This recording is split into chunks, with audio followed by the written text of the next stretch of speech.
Welcome to B2B with Randy and Craig, where we speak to local entrepreneurs and learn about their journey.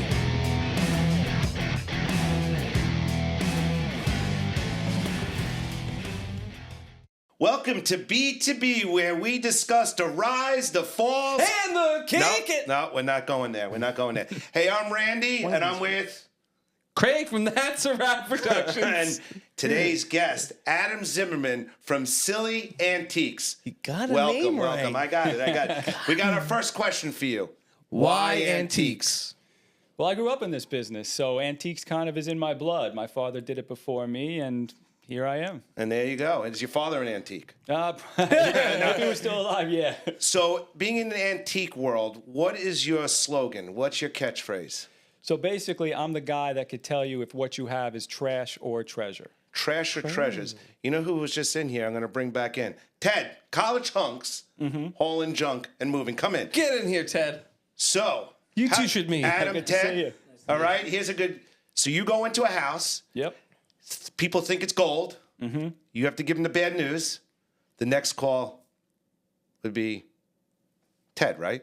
When there's junk. That's pretty much it. I'll go into the house quickly and do a walkthrough, or sometimes it takes a while. I'll find out a few items that might be good, but usually majority of items are not. So after I do my walkthrough, then the next obvious call would be All right, there you go. Ted from College. So, Ted, I'm going to put you guys together. I just wanted to give you one more shot on screen because you're so handsome and everything. Thanks for stopping by again. We're going to talk to Adam, but College Hunks, what a connection right here. great to meet you. Good idea, you too. All right, thanks, brother. Thank you. All right, so how long you been doing it then? My whole life, basically, but I took over about 15 years ago. 15 years ago, full time. 100%. So what gives you the biggest sense of accomplishment? Well, I would say that obviously when I could help someone and find something really valuable in their house and they got some extra money to play with that they didn't expect, of course, is the best scenario. However, oftentimes, even when I'm giving them not so good news, the fact that they could have closure is great. You know, when I get guess people so. hugging me, even if I'm He giving them calls it bad closure. news. I call it disappointment. Yeah, but of course, once that's done, you know, they could put that house on the market and get the big money, you know, but they just want a little bit of peace of mind, make sure they're doing good by their How family. many people are in denial when you tell them, I'm sorry, that is trash? A lot, but now it's less and less because people kind of get the gist. They watch TV, they know that the kids don't want it, and they hear it a lot. So it's not as a surprise as Right. it used to be. So I gotta know, like, so you obviously you grew up in the industry, but is there like a school or college for learning antiques, or That's a pretty good question. I mean, Not lot. a very good question. It's a pretty good just question. pretty good? I'll get a good one. You got a lot of I ways got to much go. work to do. Well, it's a tricky one because if you try to study to be an appraiser, there's classes to Right. take. If you want to get specifics, there's also classes. But you'd have you to be an appraiser in a particular field. Like you can't just go to appraiser school and appraise everything. Correct, kind of, but there is something called the generalist appraiser, and then you That's have what to you would know be. a little bit about everything. And then if you want to be like very specific about something, Yeah. that's a little bit more difficult. So like if you were going to be specific about this, which for those what- on the for- radio, yeah. this is I don't know what is this? So this is Oh, it's salt and pepper. it's a 19th century piece. It's silver, low grade silver. So it's not like sterling that you'd have here or in England 925. This is under that. This is about 80% silver. So probably if I had this in German. my house, so this is about, I don't know, 6 inches high. It's an old-fashioned woman baker, and it looks like it's a salt shaker. You're just happy. Is it trash or is it a treasure? Well, it's definitely not trash.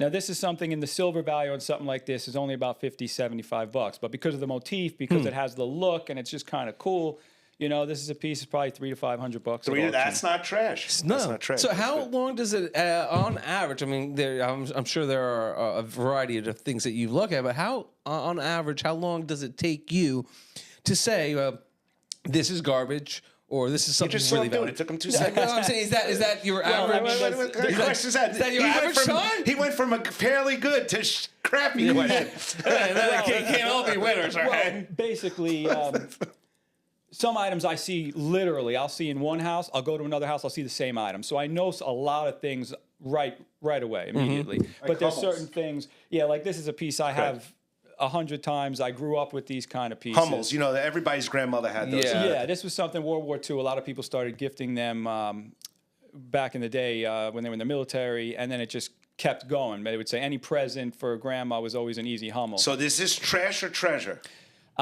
This is something that in its prime, that piece right there was maybe 150 to $200. Today, it is, I hate to say trash, but this is closer to $10 to $30. Trash. This is trash. These are trash. This is trash. Stop giving these Do out. not collect Hummels. No. It's over. Yeah, So it's the never Hummel been train investment. has passed on. Is there a telltale when identifying a prize piece? Is there something obvious you're looking for? Well, I could tell you certain things, that, like mass production. This is a piece that there's 100 of them out there, thousands of them out there. So because of that, you know, it's supply and demand. If there's a lot of them out there, it's easy to get. It's going to be a lower price, and it's very common. So something like that is an easy way to figure something out. And what's great, this is something you didn't know. Adam Tell me. has written a book, What? Antique Help. Because of the Antique reason help- people don't antiquing know. for dummies, right? Similar, yeah. Well, then here. I have some reading material later tonight. Well, I can imagine what a great help this is to people. You're cleaning out your grandparents' house or whatever. You're going through an attic. You're looking at all your stuff. Yeah. So basically, exactly that. Sometimes there's a lot of stuff you do need a professional and you do need experts to come in. But I get calls from people in California. I can't help literally. And sometimes it's a matter of this book. And I have a website, real simple, antiquehelp.com, a YouTube That's a channel, great- antiquehelp.com. And that's what the subtitle of the book is, making sense so you can make some sense. Interesting. So if you have a piece like this Hummel, you could call 10 experts in, you could do a lot of things, but this is something you could look up in 5 minutes and What figure about out what something it's like worth. this cockamamie thing? Yeah. So I actually. This is Craig's genie in a bottle. Yeah. This we is think. This mass is- produced in India, most likely. crap. and Most it's likely. brass, so it's vintage. It's crap. 50 to 70, yes. It's crap. It's not In even a junk. nice It's way. crap. It's Get it out of crap. here. Okay. And it's the A little most bit of a- scary thing to hold. I have a bedside manner, so I try not to put them down But I so don't. bad. I don't. So delivering that news, Yeah. bedside manner. Yeah. Your father taught you that?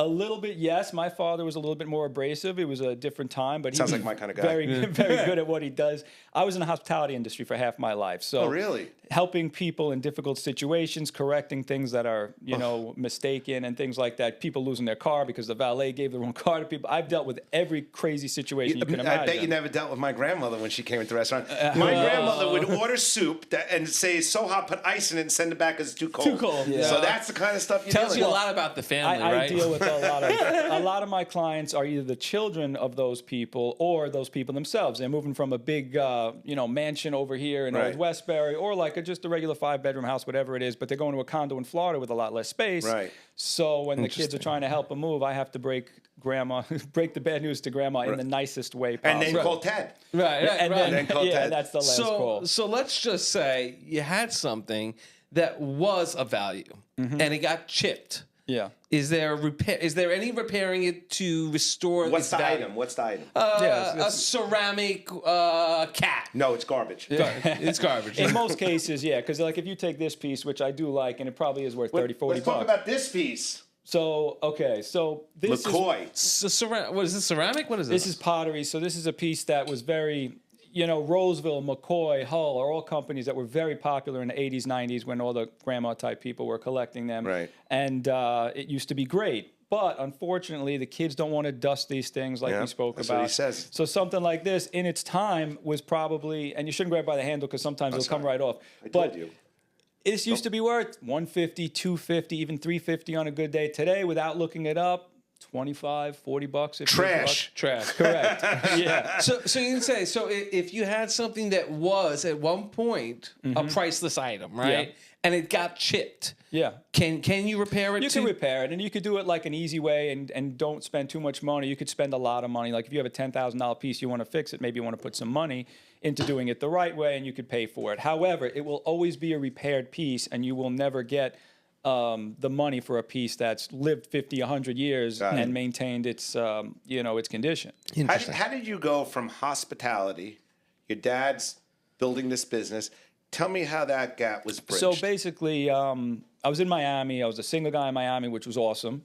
but I wasn't getting That's much. for a different show. We love the I love that. Sounds like the name of a book. A single guy from Miami. But the problem was '08 happened, so I was doing a lot of jobs. I did every job in the hotel, so it was great, had a lot of experience, but '08 happened, and it wasn't the best time for the hotel industry. Business clientele was a good portion of our income. And at the same time, my father got ill, and he said, I know you're not a big fan of the business, but you could help us out. And at that point, I said, okay, I'll do it because I have to do it. I'll do it and help him out and just kind of figure it out once I get back home.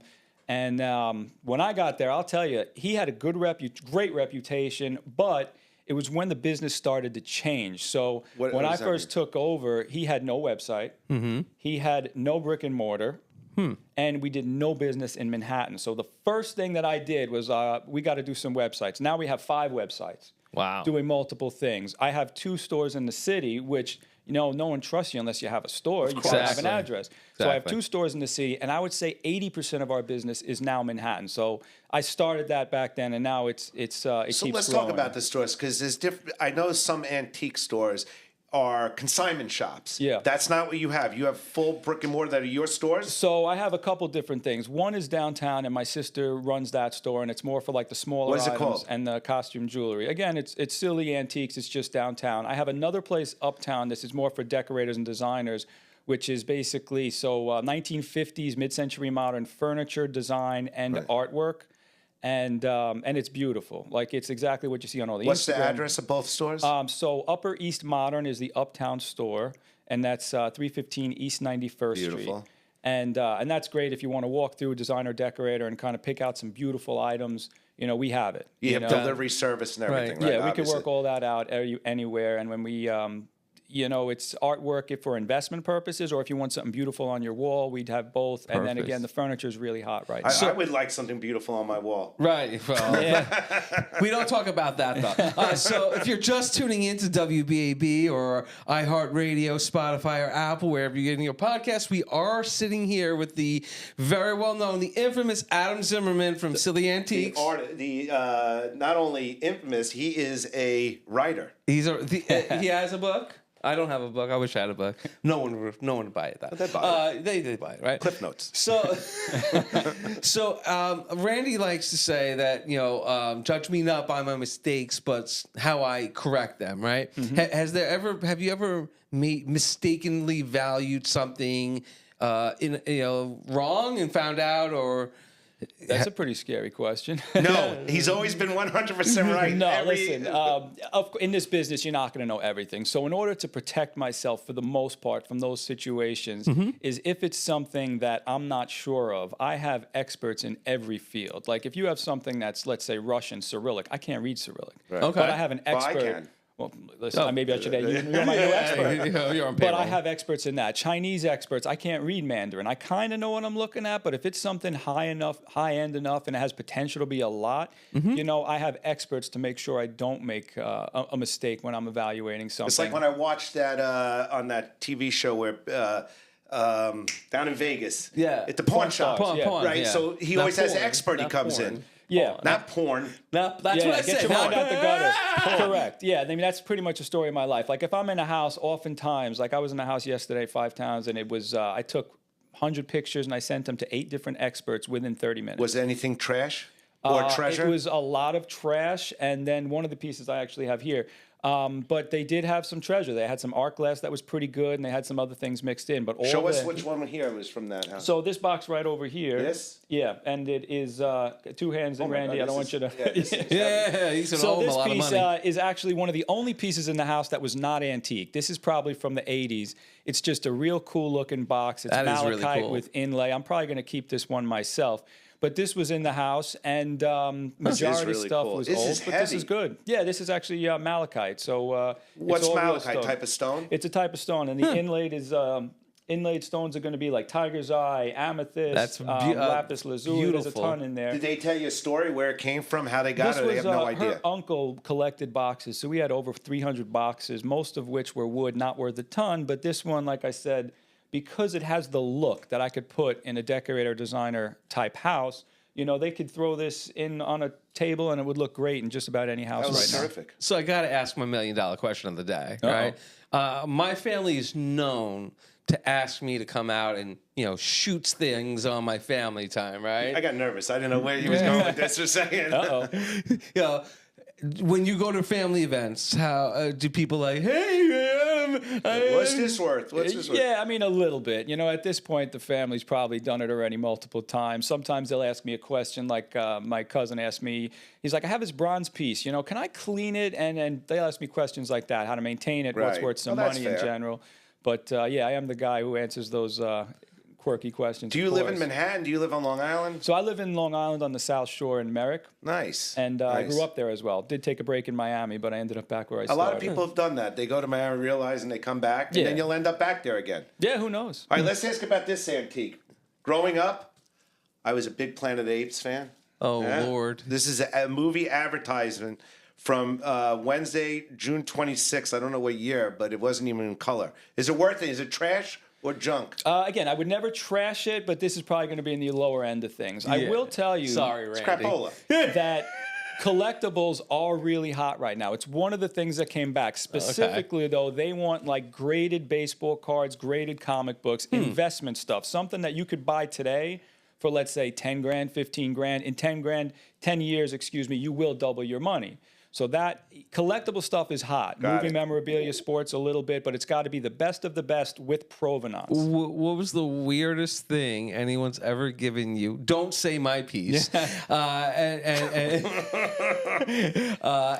I'll tell you something, and I didn't buy it because I figured my wife would kill me, but I was in a house once, and they had a brain in formaldehyde in a box sitting on the mantle that he got from his father. The whole house was filled with quirky, cool, weird stuff like that. and you That's want- like the Young Frankenstein. Yeah, he had yeah. gorilla skulls, monkey skulls, but in that What? same house, he had weapons. He had that brain in formaldehyde, and I'm just thinking in my head, I got a 5-year-old. If that thing breaks in my car and goes all over, I gotta get a new car. Yeah, that's true. There's no That's way. true. That's true. But I You talk think about that losing was- your mind. Yeah, that was. Yeah, there you go. Not bad. That was not bad. probably one of the weirdest ones. Okay. And then I've had, I had one piece that I was in someone's house, and this piece ended up being, she had Asian stuff everywhere, and it was a lot of reproduction. But Right. one piece sitting behind the couch, she had an idea that it was worth some money. It went for 180 grand. Wow. And that it was the- just lying behind the couch. She knew what it was, but she said her grandkids kept knocking it over. So she's So like, she- I Oh, don't need Lord. this in the house anymore. I need to turn it over. So I connected her with one of my auction friends who sold it, and he got a good money for it. Go What ahead. was the most expensive thing you've ever found? I had a couple pieces around that $200,000 mark, 180, Can $200,000. you imagine just sitting at home and not knowing that you had something that valuable in the house? I tell my wife that about me. Yeah. That's like, can she imagine? For God's sake. Yeah. So you have. There's all kinds of different entrepreneurial journeys. Yeah. Some people are founders, some people are next generation, and many other journeys. But each one's unique. So if someone's out there and they're debating, hey, I am doing X, but I may go into the family business. Yeah. I don't know what to do. Is there any advice that you wish you had, someone had told you when you came aboard to work with your father? Well, I will say in the transition period, it is very difficult. So as hard as it was, the most difficult part was telling my, father he had to kind of step back. Right. But I think in the end, if you got to make it clear with your family that whatever you're doing, it's the best for everybody. It's best for the family to kind of make the business expand and do better. And then you just have to trust your judgment that you're doing the right thing. And you even added something you didn't mention. Your sister's involved. Both my sisters. Oh, you correct. have two sisters. Yes. So both your sisters involved. And you said when you first got into the business with your dad, there was no technology. So that was intimidating for him, I'm sure. It's intimidating for me. Yeah. My father, the way it used to work, just to give you an idea of timing, back in the day, my father would be in a house, he would take a Polaroid, he would run it to his expert in the city an hour away, and then bring the Polaroid back and say, okay, I'm interested in the sucked piece. then. And then he would figure out and then go back to the city. Now I could send things, my experts are out of state, some of them. So I'm sending things Incredible. to California or Maine for an expert, and I'm getting answers like that. So technology has really advanced your profession. Yeah, and then to answer Randy's question, 100%, I think tech is the big part of it because, I'm not a tech genius, but I know how to, hire enough to be dangerous. and I know how to hire the right people, and which is very Bingo. important. So Bingo. I knew that was needed, and some of the old school people are saying, oh, what do I need Google for? I don't care if someone gives me a bad review. I mean, I pride myself. If I do have a bad situation, like you said, which doesn't usually happen, Right. I'll right the wrong to the best that I can because I care about my reputation, and I course. want everyone to be happy, similar to the hospitality And you industry. really do. I mean, I know you now for a few years, and you really do care about the people. Yeah. I mean, I've heard you over the years talk about a situation where somebody's in financial duress and you were able to find a product that really helped them get on their feet. So that's And that's the best feeling. and in you're the not world. taking advantage of them. Mm-hmm. No, I mean, listen, I have to sleep at night, so I treat families as if they were my own family. Yeah, that's awesome. I have to run a business, so I have to make a profit. But in the end, a lot of my business is brokering things. So I'll say, this is the perfect person to sell your piece. This is where it belongs. Rather than me buy it for this and sell it for this, if they're not, in immediate cash right now, sometimes I say you can get more money. Do it this way. That's that, and that's what the right thing to do is when you're passionate about your industry and helping people. That's the kind of thing you correct. do. Correct. Yeah. Definitely. Adam, we really appreciate you coming in today. It was. Oh, we're wrapping up already? Those rats at WBAB. Wait, let's hold that up. Yeah, just a last piece, just because this is in one of my ads that you might see around town. So Gotcha, this let's is see. pretty heavy. Let's hope I can drop Oh. it. So this is a Lalique piece that you might see in a lot of people's homes, and it's a beautiful You piece. have two of those. A photographer might steal that before the end of the day. Yeah. But this is a piece just Kelly, you're not allowed to take it. No. to Kelly. make people understand a little bit about the market. A lot of times when you purchase things, especially in the past 30, 40 years, Mm-hmm. it's not going to maintain its value. It's similar to a car back in the day where, you buy something, once it's out of the lot, it's worth a lot less money. So Right. this is an example where it's $5,500 if you buy this in the store. Wow. And then within a week or two, once you try to resell it, this is only about $1,000. So it still maintains some of its value. It devalues It's that quickly. it's not trash. It's a bad investment. Correct. That's So if you different. get it for a present, this is great. But just to Right. let everyone know that just because you bought it for X does not mean you're going to get X once you sell it. Yeah, that's good to know. And I wish on the radio you can't see it, but if you go to the WBAB, go to B2B with Randy and Craig. You can see the video and everybody can see your wonderful treasures. Not all your treasures. It's a family show, for God's sake. But we could have went on for a long time. Once again, how does somebody get a hold of you? So the best thing to do is you can call our number, 212-366-9466, or, of course, you could visit the website, www.syl-leeantiques.com. Love Perfect. it. And you will come out to a house on Long Island from Montauk to Manhattan. To Manhattan. And I will say, because I don't want to, have to drive a million miles every day, I can do a lot from pictures. So if you send me some pictures, it'll save both of us some time. I could say, yes, this piece is worth pursuing, worth some money. Or just from a quick phone call, I could say, you know what, you could donate that piece and not feel bad about it. Awesome. And you can call Ted. And there you go. No, seriously. Adam, thank you so much for coming on. Such an interesting story. I love antiques. I love that Craig's antique is worthless. And most importantly, From B2B with Randy and Craig, that's a wrap. there we go. Thank you for tuning in to B2B with Randy and Craig. Looking forward to hanging with you next week.